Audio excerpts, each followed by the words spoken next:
Well, hello again, my friends, and welcome once more to the Invisible College. And today I'm going to give you my Christmas message and a bit of a prophecy. Now, I don't know about you, but I actually like to hear what other people have to say in terms of what they're prophesying for the next year. Usually it's complete garbage. Let's face it, that's true. But you do get one or two people who seem to have some kind of clairvoyance insight into things and can give a little bit of an indication, sometimes very accurately actually, of what's going to come in the following year.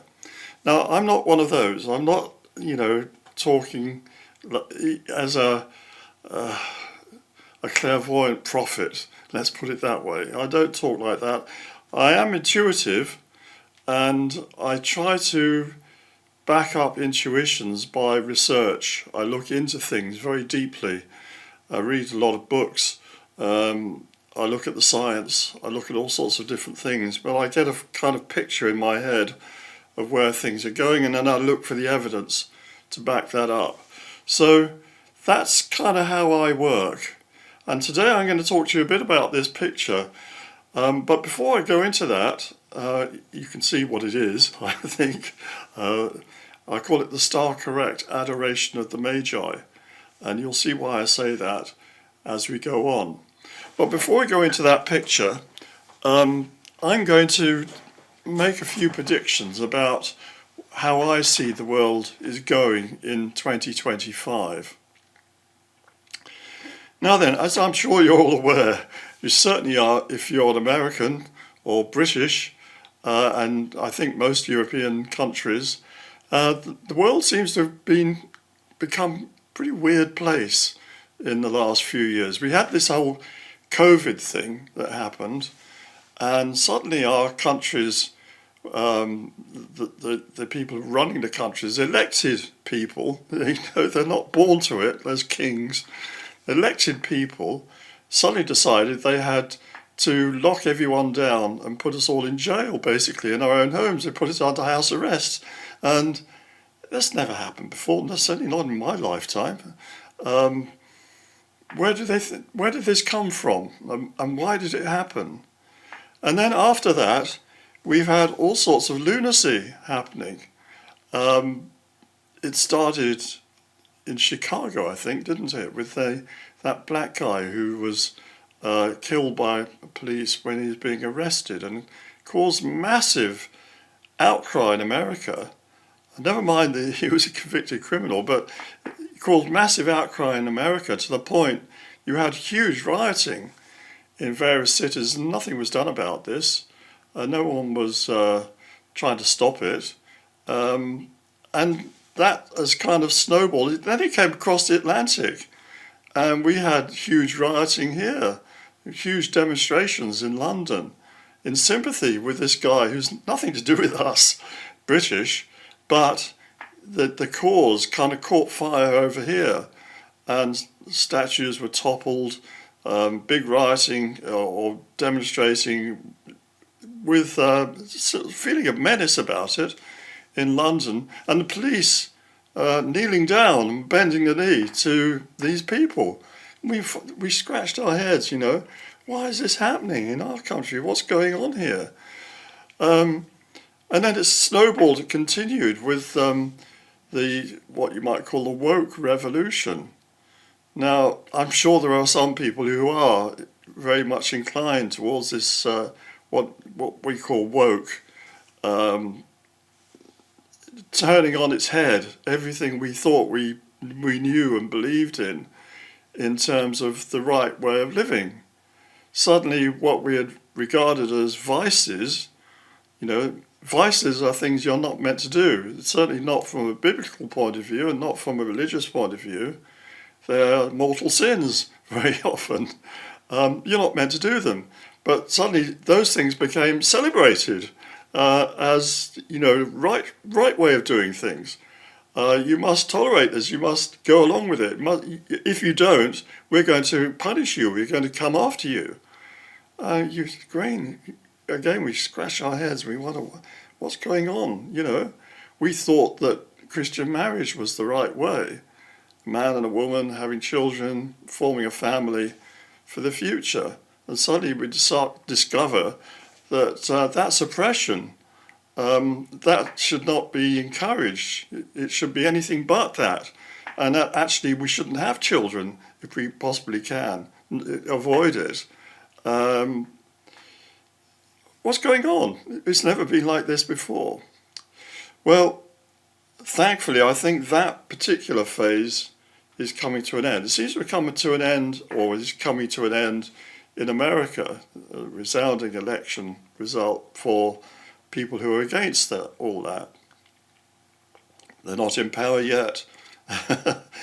Another month, more than a month to go before the handover on the 20th of January, and a lot can happen in a month. You know, Harold Wilson said a week in politics is a long time. Think about a month. It's a very long time. So a lot can happen. But all being well, America maybe is turning some sort of corner. I don't know. We shall see, won't we? But where was this coming from? This urge to tyranny. First of all the lockdowns, and you couldn't question the vaccines. You couldn't question the necessity for this harsh treatment, this lockdowns. You couldn't go, if you went for a walk and you sat down on a park bench, the police would move you on. You can't stop there. You've only got half an hour to be outside your house. It's like being in jail, isn't it? Unbelievable overreach of power. Well, where is this coming from? Well, I want to take you back a little bit to the year 2000. And in the year 2000, I took a party of people to Egypt and then Israel. And we went to the pyramids of Giza. And why did we go there?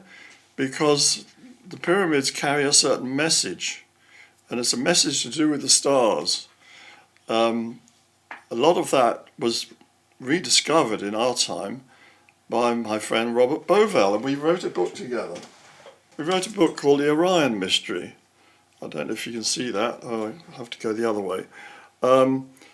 Talking about how the pyramids actually represent the stars of Orion's belt. That's what Orion looks like in the sky. Difficult to remember to move the right way with this. You've got three bright stars in the middle. That forms his belt. And this is his sword hanging down from the belt. And you've got his two shoulders up the top. Where are they? There and there. And you've got two bright stars forming his knee. Orion the hunter, we call it. In Egypt, they regarded the Orion as the place where their former king, and we would call him an avatar, I suppose, a high spirit who's come down to earth to incarnate here to bring about civilization. That's how the Egyptians viewed Osiris. And he was toppled and murdered by his jealous brother, Set, or Satan, we would call him. And Osiris later was resurrected. Very Christian sounding this, isn't it? Death and resurrection. And he has a son called Horus. And Horus, when he grows up, he overthrows his uncle and he brings back the throne of Egypt to right living, the living according to the law, which they call Ma'at. And Osiris ascends, he goes back, he goes to Orion. So this is a core of the Egyptian religion. But the Egyptologists will never tell you this. They'll much rather talk about crocodile-headed gods, this god of mummified cats, and all of this nonsense, which actually was a decadence from the original religion of Egypt, which was the idea of bringing a throne or the rulership of God in heaven down to earth. Now, you're probably familiar with the Lord's Prayer. You certainly should be if you're a Christian. But it starts off, Our Father who art in heaven. Now, I have a father. Oh, he's dead now, but I had a father, just like you have a father. We all have a father, don't we, on earth? You don't get to be a person without having a father. But this is saying that there's another father up there in heaven, our father, the progenitor of the human race. In the credo, which Christians again recite, certainly Catholics do, and I think a lot of Protestants as well, I believe in one God, the Father Almighty, creator of heaven and earth. And it talks about how he created man, begotten, not made. Begotten means you're begotten because you're carrying the seed of your father. Yeah, your mother became pregnant with your father's seed. You're begotten by your father and born of your mother. This is how we talk. We understand that. But this credo is implying that somehow the seed of God has been implanted on earth. But things got corrupted and ruined here. And the Egyptians, in their religion, I'm going to come to the picture in a minute, in their religion, which was a foreshadowing, I would call it, of later Judaism and Christianity, a foreshadowing, before it became corrupted, was born of something or someone coming to earth, incarnating here, and laying out the right way of living, which the Egyptians called Ma'at, which we would call the law. Now this word, the law, the Greek word for law is logos. And why is it the logos? Well, logos also means word, but the word is the law.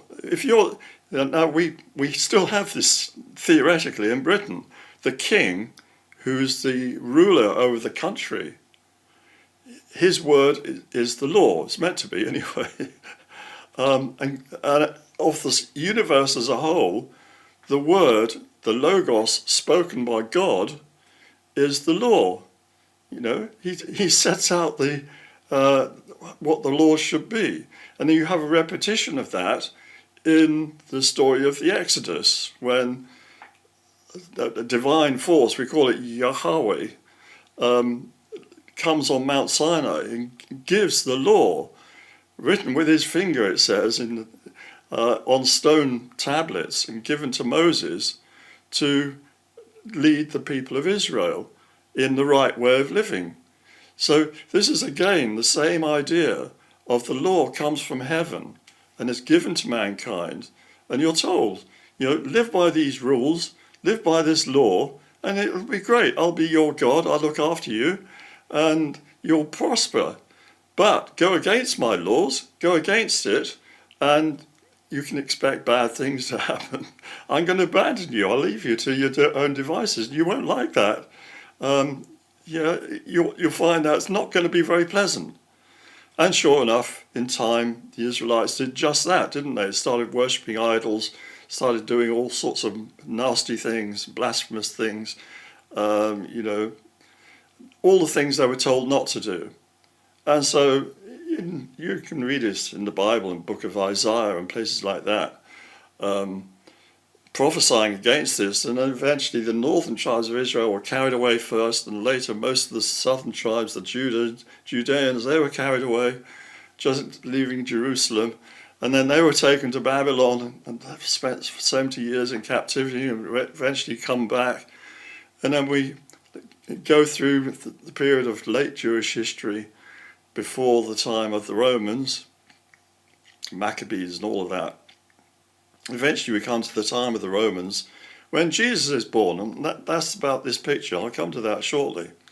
It seems to be that this is a fresh attempt, a fresh rescue mission for the world.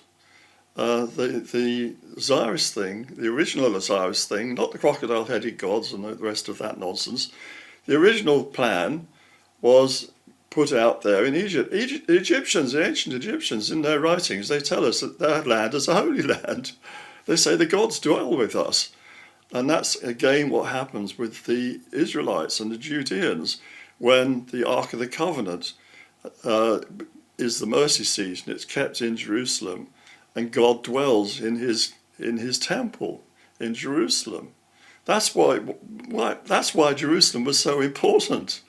It had been kept in a tent before that, but now it had, God has his home in Jerusalem. That's his temple. So then when they start abusing that and misusing the money changes, all the nonsense comes in, as it always does with the human race, unfortunately. The spirit departs from the temple. It says that. The glory left and went away. And then they just have an empty temple, and eventually it's destroyed by the Babylonians, and then it's rebuilt, but it's not the same. Herod's temple and all that. It's not the same. So we have this connection, the idea of thy will be done on earth as it is in heaven. Yeah. The idea of the kingdom of heaven on earth is what Jesus is saying that he's come to establish and restore. Yeah. The kingdom of heaven on earth. So it's not just the earth kingdom. He's not saying I'm coming here to be a king. I'm going to be the king on earth. He's coming here as the emissary of heaven to establish the kingdom of heaven on earth. Now, here we get a little bit controversial, but bear with me because I've I've researched this very deeply, and you'll find out there's more truth to what I'm saying here than you might imagine. If you read your Gospels and your Bible in Latin and translate that into English, the word for heaven is caeli, or of heaven, caelis, Caelis, caelis, of heaven. Celestial, we get the word celestial from that. All well and good, you think, well, up there's heaven, isn't it? But in Greek, it's not. It's not caeli, it's Uuranos. What? Yes, it's called Uranus. The same words. Thy will be done on earth as it is in heaven. The heaven is Uranus. Now, the Greeks put endings on their words, just like they do in Latin. They decline words. If you've done any Latin and Greek, you know this. Happens in many languages, not in English particularly. We have very few endings on words. But in most languages, certainly European ones, they put endings on so you know if it's saying of or to or by. We use prepositions in English, but they use endings on words so you know who's the subject, who's the object. And very often they stick the verb at the end of the sentence. I'm not going to go into a lecture on linguistics and so on, but the ending os in Greek is the means of declining the word. So take that off, and you've got the root. So the root of heaven is Uran. That sounds very much like Orion to me, and has much the same meaning. And I'm going to skip another culture here, the Greeks. The Greeks talk about the rule of Saturn. And what does Saturn do? Saturn usurps the rule of his father. Yeah, his father is Uranus. And he castrates his father and throws the genitals into the sea, where they give birth to Venus. And you've seen the birth of Venus pictures, the fantastic one in Florence. You can go and see that in the former palace there, birth of Venus. So that is separating the progenitors of the human race from heaven. That's what that's all about.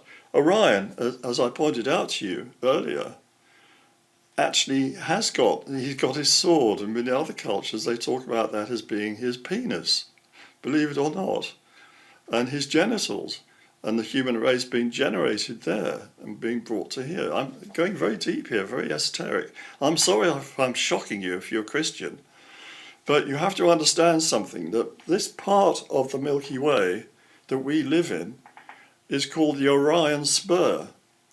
And Orion is where we have the nearest big nebula is to us. It's a very energetic, powerful place. And the stars in this particular part of the Milky Way are connected and meant to be part of the Orion connection. But there's been a war in heaven and a usurpation. And the usurpation is the usurpation of Satan. And that is connected with the northern stars. Now, I'm not going to talk about that here because it gets very complicated. But what I want you to understand is there are powers on this earth that hate mankind. And they hate Christianity, they hate Judaism, and in particular, they really hate Jesus Christ. But they're terrified of him. And they're terrified that he's coming back here, this time in power. Now, if you think, well, he doesn't know what he's talking about, we're waiting for our Messiah, we're Jewish, we're waiting for our Messiah, and he hasn't come yet. Well, if you read your Bible properly, and read the Psalms, you'll see there's one of the Psalms there, I think it's 25, I'll have to look it up. I'll put a label on here so you can look it up. Talks about the crucifixion. It's actually a description exactly of the crucifixion and exactly as it's described in the Bible, in the New Testament. And there are other prophecies in Hosea talking about the punishments that this poor man had to take on his shoulders to rescue the human race. So he's a sacrificial lamb. But he's done all that sacrificing lamb bit. He's next time coming back here in power. And he's going to judge the nations. He's going to judge the nations in the name of his Father. And through Orion, we have connection to the rest of the entire universe. There's what we might call the Logos stream, the Word of God, the law, passes down from there to, it should come down to Earth, but this is a rebellious planet. It's been usurped. But that usurpers are going to be shown the door. They're going to be punished terribly, believe me. Now, in the meantime, we're in this kind of interim. It's just like between the two presidencies, you know. We're in the interim. The new guy's coming, but in the interim, the bad guys have a free reign. And by God, they're using it, aren't they? And they particularly hate America. They hate America because it's a Christian nation, basically, and it's the most powerful Christian nation, and it's the most powerful nation on earth. So they've done their level best over the last few years to take down America. And they hate Britain as well. Britain and America together. Britain resisted Nazism when everything else in Europe had fallen. Only Britain stood up and said no, and kept the light burning, kept the fight on. And eventually America came and joined us. Our brothers from America came and joined us. And we were able then to motivate the Russians as well, sending convoys to them, through terrible, the Atlantic, being hunted by submarines. Also coming from the other side from America to Vladivostok and places, bringing tanks and weapons and all sorts of things, helping the Russians to resist as well. And eventually Nazism was destroyed. I can tell you a lot more about Nazism and what it's really all about. But this, the devil doesn't give up. And there are demonic forces that have been released at the last days. And we're told this in the Bible, that this is going to happen. And these demonic forces have been released into the world. And those who are taken over by them are given power. And that's how these corrupting, destructive forces, anti-Christian, anti-morality, anti-virtue, even anti-civilization. I'm sure the people of San Francisco didn't want their city turned into a toilet, nor people in Los Angeles, nor New York, or here in London and other places. The people doing that, you wonder, why are they getting away with this? Why is this that the power being given by the prince of this world, who is Satan? He knows his time is coming to an end, He's trying to destroy as much as he can while he still can. He wants to pull down everything, destroy the world if he can, destroy civilization and leave us in a ruin. That's what's going on in the world at the moment. And we have to be patient and persevere with this and survive it. There's going to be terrible things happening in this world in the next few years. I certainly believe that. Certainly the next few decades. There's going to be a big fight going on. And there's going to be famines, there are going to be earthquakes, there are going to be earth changes. All these are it says in the Bible, the birth pangs. But we'll come through and we'll come to the millennium rule of Christ on earth. Yeshua, the Messiah, as they call him in Judaism, they should call him. The Jews will come to understand this is their Messiah. They will come to understand that. And meanwhile, we have to keep the light burning and keep it burning in your heart and in your home, even if you can't keep it burning in the temples and in the churches. Keep it alive. And as much as we Christians turn back to God and ask for forgiveness and ask for help, we will be helped. If you don't ask, if you carry on in the way of Satan, carry on abusing the law, carry on abusing each other, carry on seeking wealth beyond all imaginings, carry on acting immorally and doing what God hates. If you do that, don't expect any help. And because Britain has gone down that road spectacularly in my lifetime, we've become an extremely corrupt country with extremely corrupt politicians, with a sneering media, a sneering upper class, a sneering media class, teaching wrong in schools, misteaching our children, not bringing them up in truth and to embrace the light. We're being punished for it. Yeah, certainly we're being punished for it. Do you think it's a fluke that we get these idiots in power now? No, of course it isn't. Both parties, there's not much to choose between them. They both do the same thing, don't they? The big parties. We have to turn back to God. If we don't, then we're sunk. Now, that was my prophecy. I'm going to talk to you a little bit about this picture now. It's called the Star Correct Adoration of the Magi. And I've got a few slides I'm going to show you which will help us in understanding this. Now, here you can see the picture, and it's called the Star Adoration of the Magi. And what it shows is the actual birth of Jesus, I believe, in 7 BC. I've got good reasons for saying that he was born just before the dawn, or just at the dawn, in 7 BC. And all these figures represent the stars. And I'm going to take you through that now, and you will see what I'm talking about.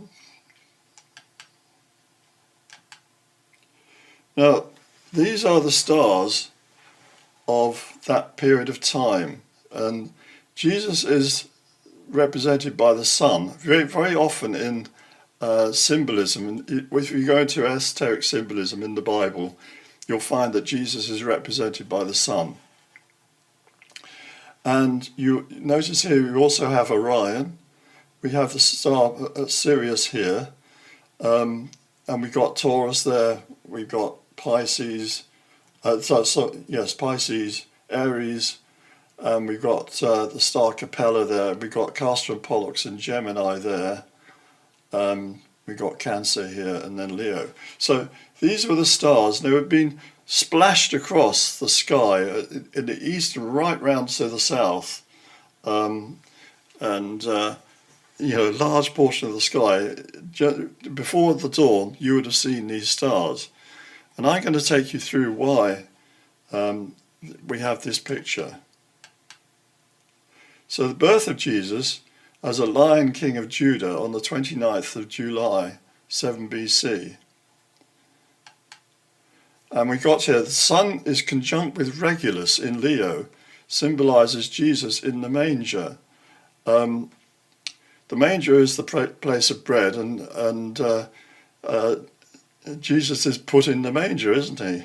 And that's symbolised in my picture, you'll see in a minute, of the manger with lions' heads. Regulus equals Bethlehem. Bethlehem means house of bread. And Leo is the star symbol of Judah. Each of the 12 tribes of Israel had a star sign associated with it, and Judah was the lion tribe of Judah. And then we had Procyon as the midwife, and you'll see that in the picture. But Sirius is the star of the mother, or Mary. And we have Joseph here, symbolised by Orion, but also he's the stepfather in the picture. The real father is Orion in the sky, Orion, who, that's our connection to the Logos. We have 3 shepherd stars, Capella, and then we have Castor and Pollux. They're north of this line here. Taking me out of my picture here. There. And then we have 2 kings up here in Pisces, Jupiter in conjunct Saturn in Pisces. And we have Taurus, the ox, and we have Aries, the sheep. They're in the stable. This is the stable. So these are stars, and this picture, I believe, was kept as a symbol of the birth by the Armenians, I believe. And here you can see I've superimposed these signs on the Star Correct Adoration of the Magi picture, which I commissioned. I had this painted by my friend Bengt Alfredsson, who was a Swedish artist. He's passed away now, unfortunately. A very good friend of mine. And he painted this marvellous picture for me. So you'll see it here. So we got this picture here.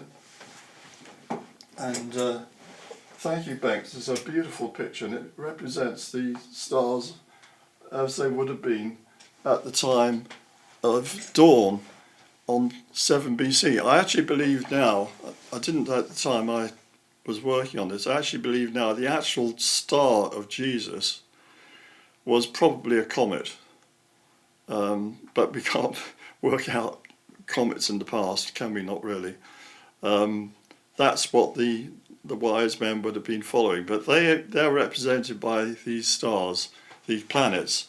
So you had Mary here holding the star of Sirius, and we have the midwife here, Procyon, and we have Joseph in the background as Orion. He's doing he's a stepfather, isn't he, for the Jesus spirit coming from Orion.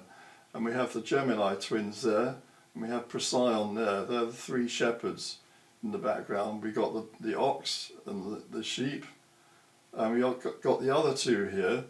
We've got the king who's to do with frankincense. He's Jupiter. This one is Mercury, I should say. He's coming there, and sorry, I've got these runs wrong way around. He's holding the frankincense. Mercury is the frankincense, close up to the baby. Got the king to do with gold, who's Jupiter. Jupiter is the planet of wealth.